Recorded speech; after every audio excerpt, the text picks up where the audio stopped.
What's up, y'all, and welcome back to this week's Bourbon of the Week. Now, there's a lot of stuff coming up here on the channel that I want to keep you guys informed about. First things first, as you can see, our Bourbon Bracket Single Barrel Edition. We are going to put blind taste tests to my 8 single barrels in my collection to see who can become the champion. So starting on March 7th, we have our Selection Sunday. Make sure you follow me on Instagram at Bourbon of the Week. We're going to do a lot of good giveaways with that. Next thing we have coming up is with a gentleman named Samit from Madeira Diaries. We are doing a Whiskey Wars, an Indian whiskey versus an American bourbon to see who takes home the championship there as well. Make sure you check out Madeira Diaries. I will link him down below as well. And the last thing that we have coming up is a Whiskey Biz podcast collaboration.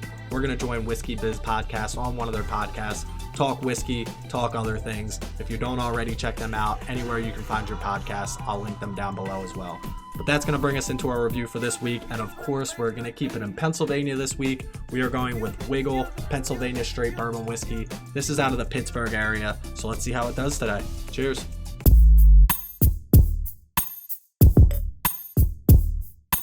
So here we have the Wigle. As I mentioned before, this is from Pittsburgh. As you can see, I am all flyered out. Even went with the Flyers glass for this episode just to throw a little bit of shade at Pittsburgh. So this is really going to have to impress me. But everybody knows before we get started, time for the traditional sip.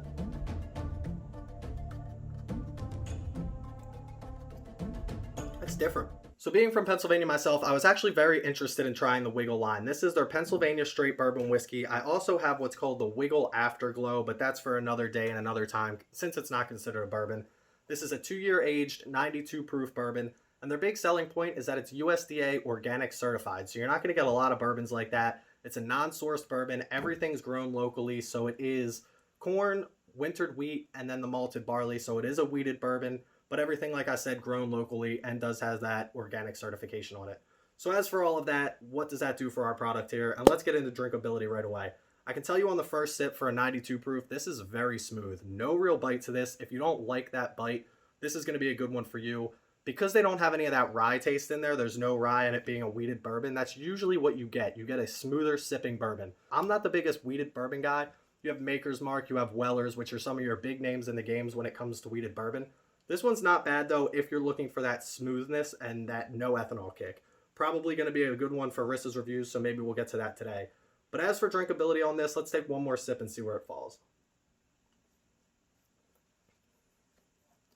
Yeah, see, there's no real bite when it comes to the ethanol on this. I'm going to give this a good score, like a, let's give this like an 8.9 on drinkability. So that's going to bring us over into taste on this. And the cool thing about this bottle is right here on the side, it tells you what the tasting notes are. Now this says fruit, salted caramel, cinnamon, and maple. And I don't know if I really get all of those exactly.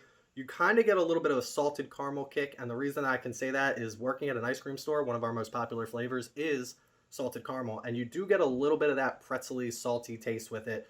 But as for everything else, it's very sweet. It's a very sweet bourbon, and being wheated, again, you're not going to get a lot of those baking spices, but there is a little bit of that cinnamon kick there at the end.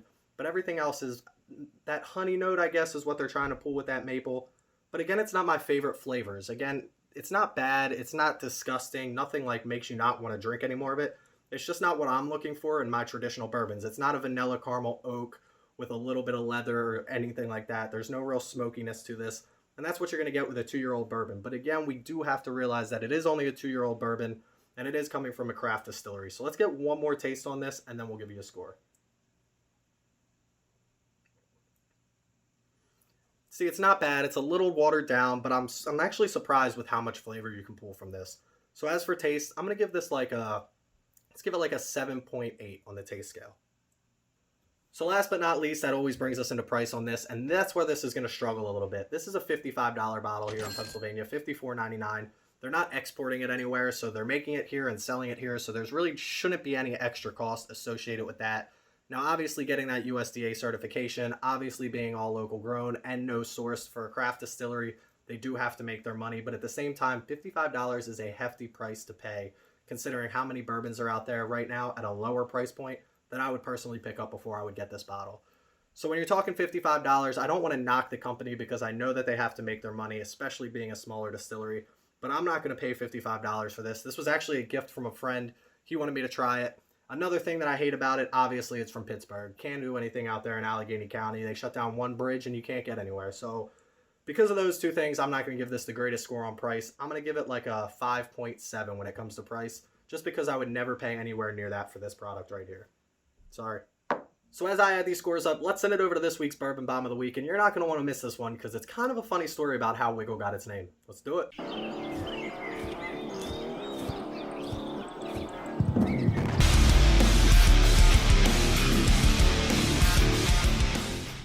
So for this week's Bourbon Bomb of the Week, we have to go all the way back to the end of the American Revolution, which you already know ended in...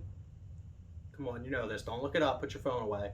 That's right, September 3rd, 1783. Now, at the end of this time, the states were in a lot of debt. So the Treasury Secretary at the time, Alexander Hamilton, decided, why don't we have the federal government take over this debt?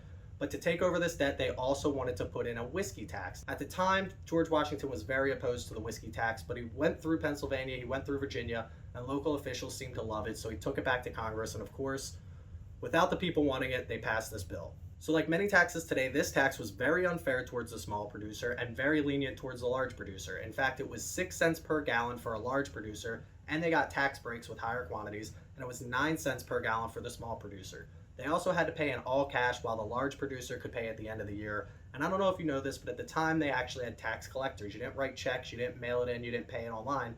People actually came around to collect the taxes. So there was actually a lot of violence towards these tax collectors at the time, and a few stories stuck out to me that I could really find. I don't want to say funny, because violence is never the answer, but listen to this. So on September 11th, 1791, Robert Johnson was riding on his tax route when he was actually surrounded by 11 men dressed up as women. Now, why were they dressed up as women? I don't know, and I'm not really sure I want to know. But they ripped him off of his horse, stripped him naked, tarred and feathered him, and left him in the forest to be found. Well, he recognized 2 of these men, and he obviously told the sheriff, and another gentleman was delivering the warrant for these men, and the same thing happened to him. Stripped him naked, tarred and feathered, tied to a tree in the woods, and found 5 hours later. Needless to say, he quit. I know I shouldn't laugh that the guy got tarred and feathered, but something about that just seems like an appropriate thing to do to a tax collector at this time. So this violence towards tax collectors got worse and worse, and in 1794, they actually had to send in 13,000 militiamen into western Pennsylvania to put down what was known as the Whiskey Rebellion. Now, 150 men were arrested, but only 2 were convicted, one of them being Philip Wigle, and that's how we get back to Wigle here. Philip Wigle was convicted of burning down a tax collector's house, assaulting him, and also treason. Was sentenced to hang, but actually got one of the first presidential pardons known, so he did live through that part of it, but that's how we get the Wigle line, and that's what this is named after. Who would have thought? So I personally think we should bring back tar and feathering if the crime fits. Not saying that those guys deserved it, but at the same time, I think it should be a form of punishment still to this day. But as for this bottle, this didn't do that bad, but it also didn't do that good. It really got held up by that drinkability score up there. It is a very smooth wheated bourbon, so if you're looking for that and something unique, pick it up, try it out, see what you think, and let me know. But this scored a 7.4746 repeating, so we'll call it 7.47.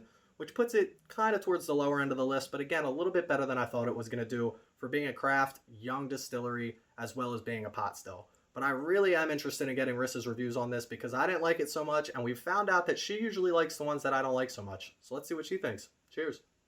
We're back. It's Bourbon of the Week. I'm Rissa's review. You are? You're Rissa's. Can you open it? Did you hear that pop? Yeah, you almost broke the cork. Okay, is that enough? Spill a little more next time. All over the couch. Perfect, thank you. I'll take that. Cheers. Okay. Time for the traditional sip.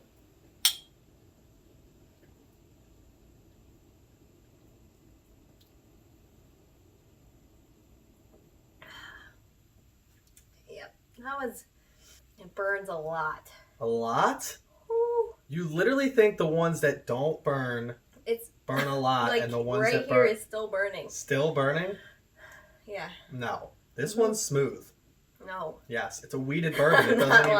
It doesn't even have the burny stuff. It just did. Interesting. Tastes funny. Tells you the flavors on there, by the way. Fruit, salted caramel, cinnamon, and maple. It's on this side, by the way. You looked on the other side 3 times. Okay. I would say maybe maple. You think you get some maple? Well, I don't get any maple-y. maple. You want to know what you will like about this? What? USDA organic. Yes. Certified. Next thoughts, bottle. Guess where it's from? Pennsylvania, I saw Guess that. where in Pennsylvania? Pittsburgh. Yup. And Pat Every likes this. Pat's the one that gave it to me. Bottle look? I like the bottle. Why? It's that yellow label. It pops out at you. Right. And the cute silver letters, and they're kind of like wacky. They're not the G is like a little crooked. I like that. Right. I love it. You ever heard of the Whiskey Rebellion in Pennsylvania? You've probably talked about it. I don't think I have. Okay, then tell me about it. So I already told everybody else about Oh. it, but I'll tell you, we'll skip this part of the story. But that's who Philip Okay. Wigle is. I think you were talking about this when we were talking about one of the Kentucky bourbons, and you said it's the oldest one that's still been running since the Prohibition or something. We did talk about this at one time. I don't think that's true. Okay. That had nothing to do with this one. What would that have to do with any of this? I try to keep up. What's that weird taste at the end? There's a weird taste. I really don't know what it is. And it's not licorice this time.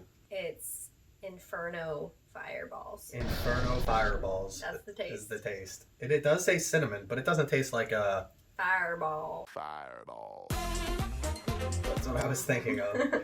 Where are we putting it? Thumbs up, thumbs middle, thumbs down. Down. Whoa, that's our first thumb. No, it's not. We've had a few thumbs. We've had a few thumbs down. Most of mine Yeah, that's have true. been thumbs down, even before the thumbs down existed. That's true. I'm just not feeling it. Not feeling it. Well, there we have it. Rissa's Sorry, reviews. Wiggle. Is it really? It's pronounced Wiggle? Wiggle. Because why aren't there two G's? What do you think it's pronounced? Wiggle. Weigel? There's only one G. That's not how you spell wiggle. Can we talk about that? Let's talk about it. Explain. Maybe the G looks weird and it's supposed to be like, I'm a G. Excuse me? You're a what? Maybe the G is so weird because it's trying to make the sound of two G's.